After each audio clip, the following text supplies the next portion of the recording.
Nagsimula na ang 7-game homestand ng LA, naglaro na si Luke Kennard. Wala nga lang yung kanyang kapartner si Luka para Lulu connection.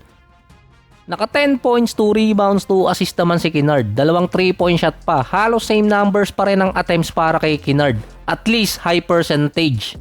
Sa next 2 games, dun talaga masusubukan si Kennard dahil tad-tad ng perimeter defender yung dalawang teams na makakalaban ng Lakers. Si Austin Reeves naman, binalya na ni Draymond Green. Sabi ata ni Green kay Reeves, akin si LeBron. Wala pang step sa Golden State dahil sa injury. Si Luka naman merong hamstring injury kaya hindi pinalaro. Si DeAndre Ayton tinatamad na naman. Nilagay ng Lakers sa day-to-day status dahil sumasakit yung tuhod. Going forward, ganito na ang status ni Ayton. Hindi alam kung gaano katagal siya mawawala. After ng deadline, biglang nagkaroon ng injury si Ayton. Meron pang 3 home game ang Lakers bago yung All-Star break. Thunder, San Antonio at Dallas. Dapat yung OKC before matapos yung February, secure na nila yung playoff spot. 5 na lang yung mag-aagawan. Kaso, sa last 10 games ng OKC, meron silang 5-5 record. Nabawian pa ni Kevin Durant sa huling laban nila this season. Sa home court pa mismo nitong OKC, wala si SGA dahil sa abdominal injury na parang ganito din yung nangyari dati kay Damian Lillard. After All-Star break na makakabalik si SGA. Si Kristaps Porzingis naman nag-uumpisa na maghanda makapaglaro para sa Golden State ngayong season. Nagpa-presko na. Sunod na kalaban ng Warriors Memphis, tapos San Antonio bago sila magkaroon ng break. 2 games lang sila kumpara sa Lakers na 3. Hindi rin mamadaliin ng Golden State na makapaglaro agad si Porzingis. Expected makakabalik siya or makakasama na siya sa lineup after din ng All-Star break. Okay na yung Achilles tendinitis ni Porzingis na sinabing reason kaya hindi siya nakapaglaro na matagal sa Atlanta Hawks.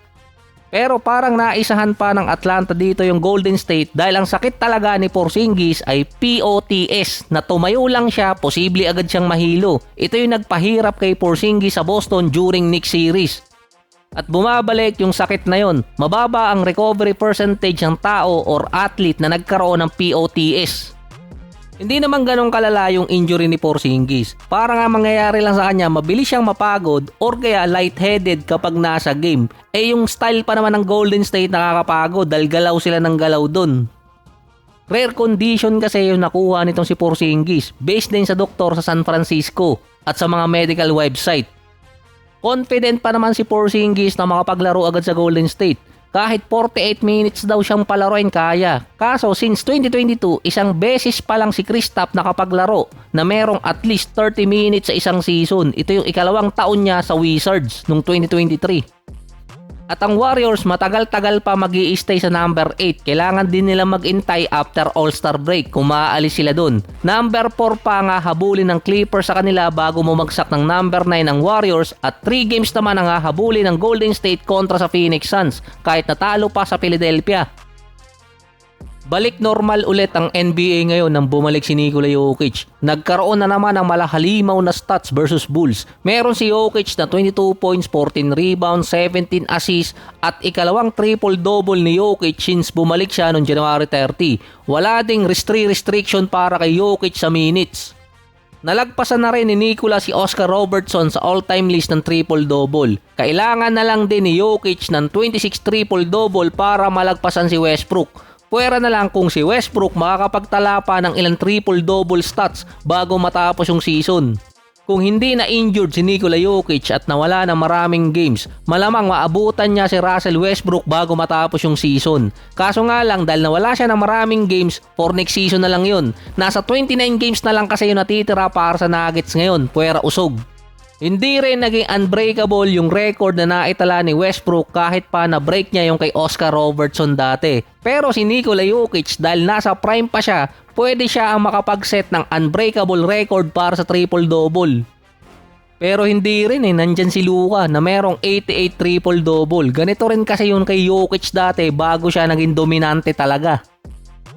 Hindi pa full force yung Nuggets dahil wala pa si Aaron Gordon. 3 beses kasing na-injured ang hamstring ni Gordon. Nauna yung last year playoffs. Wala pang 1 taon na sundan nyo ng 2 pa. Walang recovery timeline ang binigay dito kay Aaron Gordon na naunang sinabi dati 4 na linggo siya mawawala. Pero ang issue kasi doon, kung sakaling bumalik agad si Gordon by mid-March, baka doon pa siya magkaroon ng injury at hindi umabot ng postseason. Ang iniiwasan kasi ng Nuggets magkaroon si Aaron Gordon ng hamstring tear or mapunit yung muscle niya sa hamstring at lalong tumagal ang recovery timeline niya. Masaya na ulit si James Harden dahil may bago siyang biktimang team.